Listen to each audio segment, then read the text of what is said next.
기도할 때 왜 눈물이 나는지 생각해 보신 적 있으신가요? 별다른 슬픈 일도 없었는데 기도 중에 갑자기 눈물이 흐르기 시작하는 순간 말입니다. 어떤 분들은 이것을 단순히 감정이 북받쳐서라고 생각합니다. 또 어떤 분들은 자신이 너무 약해서 그렇다고 여기기도 합니다. 그런데 성경은 이 눈물에 대해 전혀 다른 이야기를 들려줍니다. 오늘은 우리가 기도 중에 흘리는 눈물이 어떤 의미를 가지는지, 그리고 그 눈물이 하나님 앞에서 어떻게 기록되고 있는지 함께 생각해 보려고 합니다. 여러분, 우선 한 가지 분명히 해두고 싶은 것이 있습니다. 기도 중에 흘리는 눈물은 약함의 표시가 아닙니다. 오히려 그 반대입니다. 시편 51편 17절에서 하나님께서 구하시는 제사는 상한 심령이라 하나님이여 상하고 통회하는 마음을 주께서 멸시하지 아니하시리이다 라고 기록했습니다. 여기서 상한 심령이라는 표현은 단단하게 굳어있던 마음이 부드러워진 상태를 의미합니다. 딱딱한 땅에는 씨앗이 뿌리를 내릴 수 없지만 잘 갈아엎은 부드러운 땅에는 생명이 자랄 수 있습니다. 눈물은 바로 우리 마음이 하나님 앞에서 부드러워지고 있다는 신호입니다. 제가 오랜 시간 신앙생활을 하면서 깨닫게 된 것이 하나 있습니다. 우리는 대부분 강한 믿음이란 흔들리지 않고 단단한 것이라고 생각합니다. 하지만 성경에서 말하는 강한 믿음은 조금 다릅니다. 그것은 하나님 앞에서 자신을 완전히 낮출 수 있는 능력입니다. 자신의 연약함을 인정하고 하나님께 모든 것을 의지할 수 있는 마음입니다.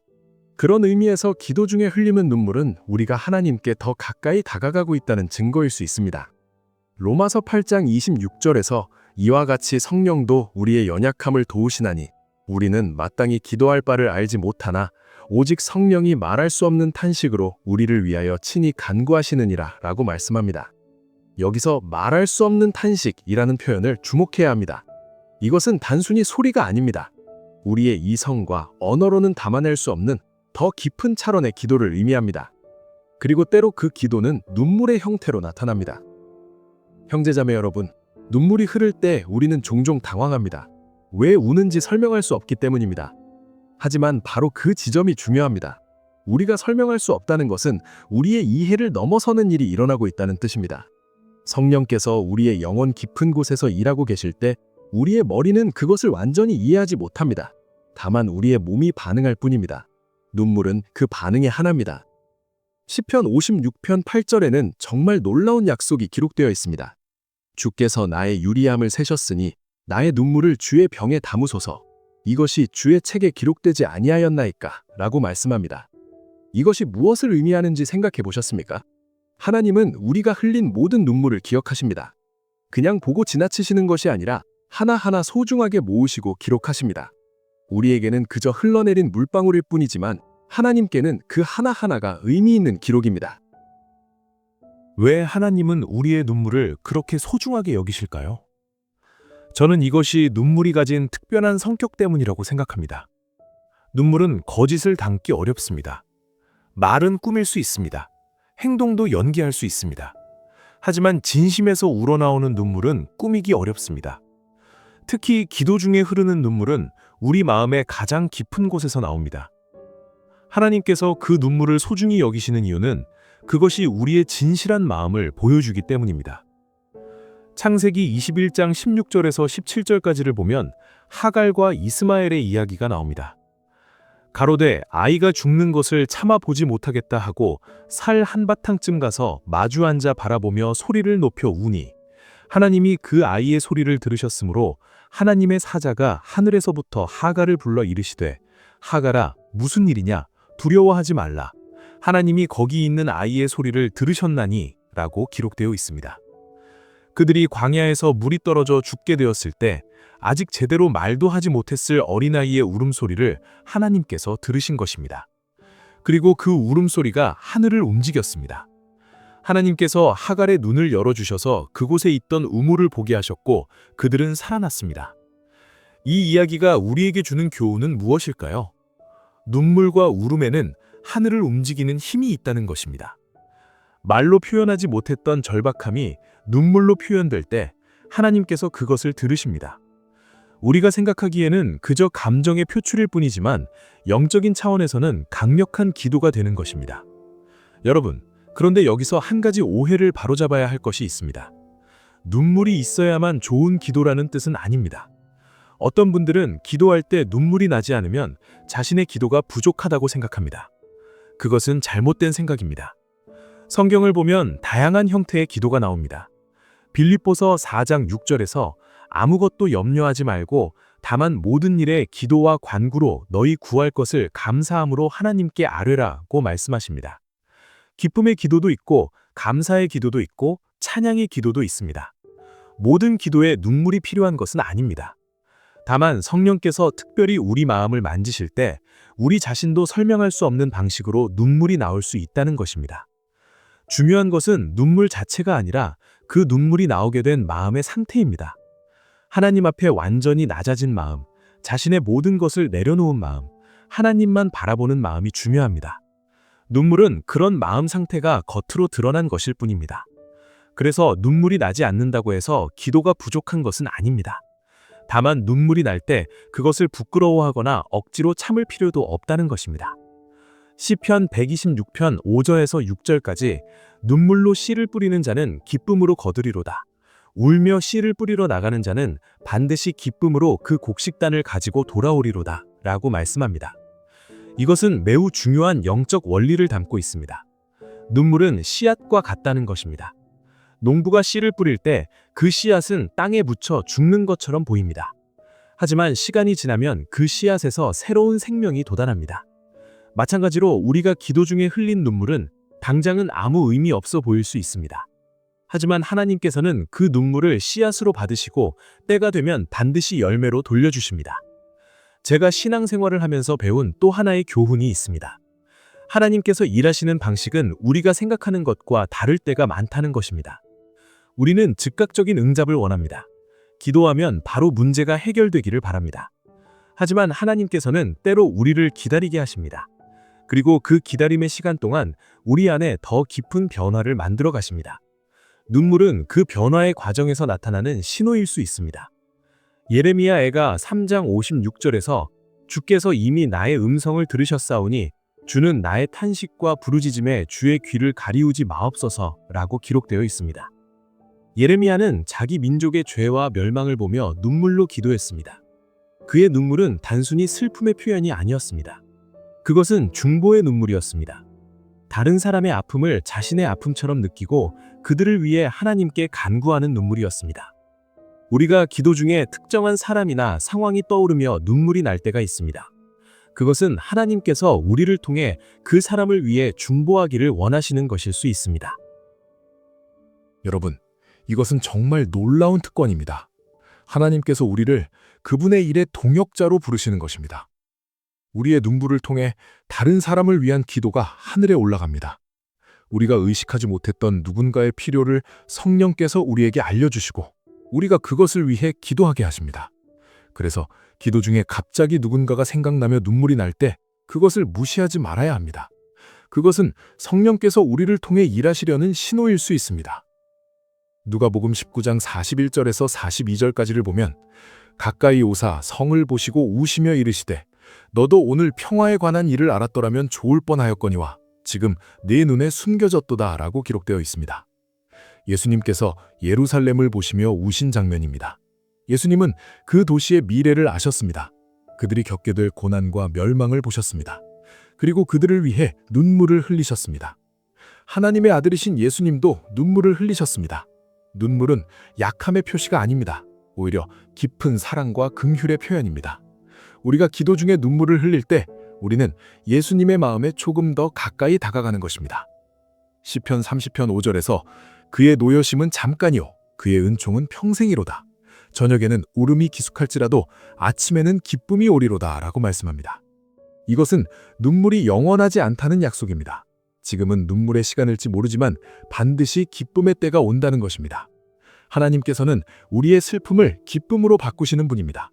우리의 눈물을 간직하시는 이유는 나중에 그것을 증거로 삼으시기 위함입니다. 우리가 얼마나 힘든 시간을 견뎌냈는지, 얼마나 간절히 하나님을 찾았는지 그 모든 것을 하나님께서는 기억하십니다. 요한복음 11장 35절에서 예수께서 눈물을 흘리시더라 라고 간단하지만 강력하게 기록되어 있습니다. 나사로의 죽음 앞에서 예수님께서 우신 장면입니다. 예수님은 곧 나사로를 살리실 것을 아셨습니다. 그럼에도 불구하고 우셨습니다. 왜일까요? 슬퍼하는 사람들과 함께 슬퍼하셨기 때문입니다. 이것은 우리에게 중요한 교훈을 줍니다. 눈물은 공감의 표현이기도 합니다. 우리가 다른 사람의 아픔에 함께 눈물 흘릴 때 우리는 그리스도의 마음을 닮아가는 것입니다. 형제 자매 여러분, 저는 오랜 신앙 생활을 통해 한 가지 확신을 갖게 되었습니다. 하나님께서는 우리의 모든 것에 관심을 가지고 계신다는 것입니다. 우리의 말뿐만 아니라 우리의 침묵도, 우리의 기쁨뿐만 아니라 우리의 슬픔도, 우리의 웃음뿐만 아니라 우리의 눈물도 모두 보고 계십니다. 그리고 그 모든 것을 통해 우리와 관계를 맺기 원하십니다.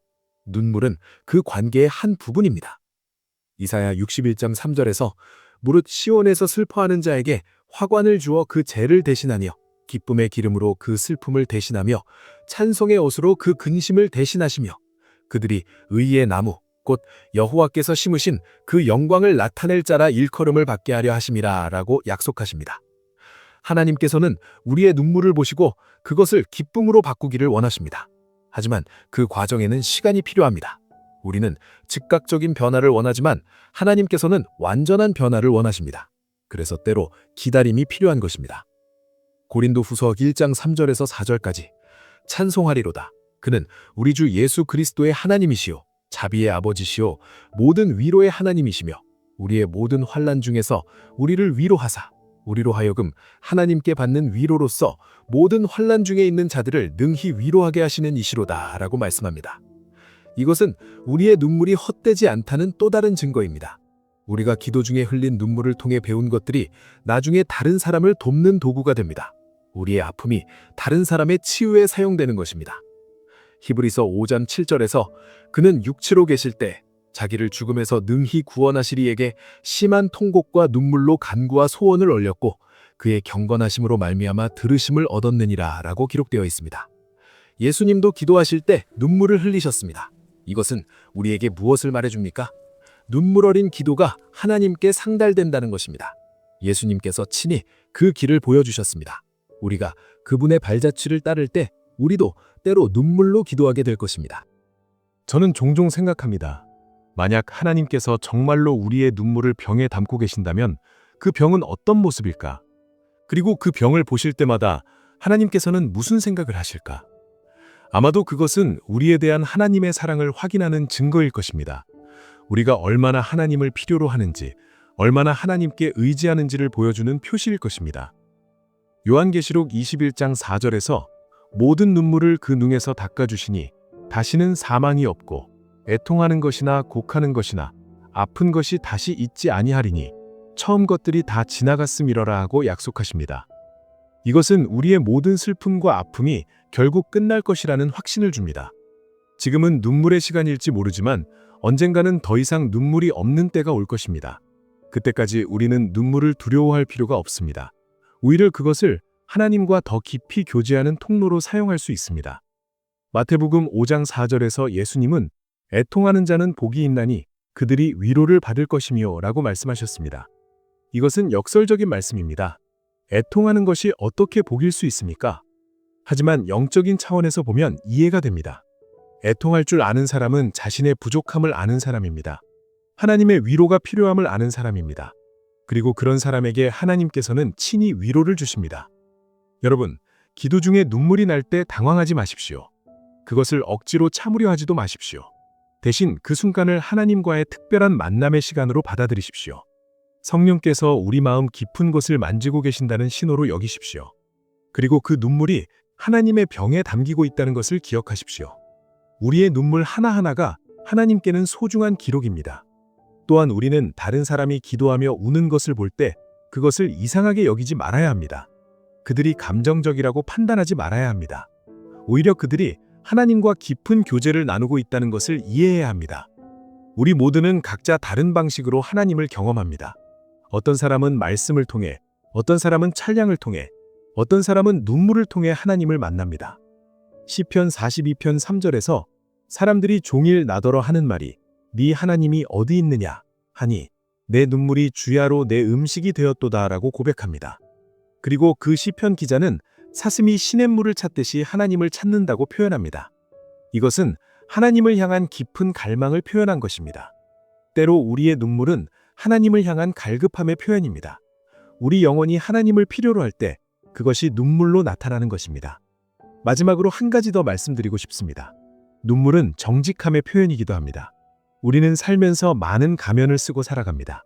강한 척하고, 괜찮은 척하고, 행복한 척합니다. 하지만 하나님 앞에서만큼은 그 모든 가면을 벗을 수 있습니다. 기도의 자리는 우리가 진정한 자신의 모습을 드러낼 수 있는 유일한 곳입니다. 그리고 눈물은 그 정직함의 결과입니다. 오늘 우리가 나눈 이야기를 정리해 봅시다. 기도 중에 나는 눈물은 약함이 아니라 하나님 앞에서의 정직함입니다. 그것은 성령께서 우리와 함께 기도하시는 신호입니다. 하나님께서는 우리의 모든 눈물을 기억하시고 기록하십니다. 그리고 때가 되면 그 눈물을 기쁨으로 바꾸어 주십니다. 우리는 눈물을 두려워할 필요가 없습니다. 오히려 그것을 하나님과 더 깊이 교제하는 통로로 사용할 수 있습니다. 다음에 기도하실 때 눈물이 나거든 그것을 부끄러워하지 마십시오. 하나님께서 여러분의 마음을 만지고 계신다는 것을 기억하십시오. 그리고 그 눈물이 하나님의 병에 담기고 있다는 것을 믿으십시오. 여러분의 눈물은 결코 헛되지 않습니다. 오늘 나눈 말씀이 여러분에게 도움이 되었다면 댓글로 눈물도 기도입니다 라고 짧게 남겨주시면 감사하겠습니다. 그리고 영혼의 양식 채널을 아직 구독하지 않으셨다면 구독 버튼을 눌러주시고 좋아요와 알림 설정도 함께 해주시면 큰 힘이 됩니다. 주변에 이 말씀이 필요한 분들과도 공유해 주시면 감사하겠습니다. 여러분의 기도가 하나님께 상달되기를 기도합니다.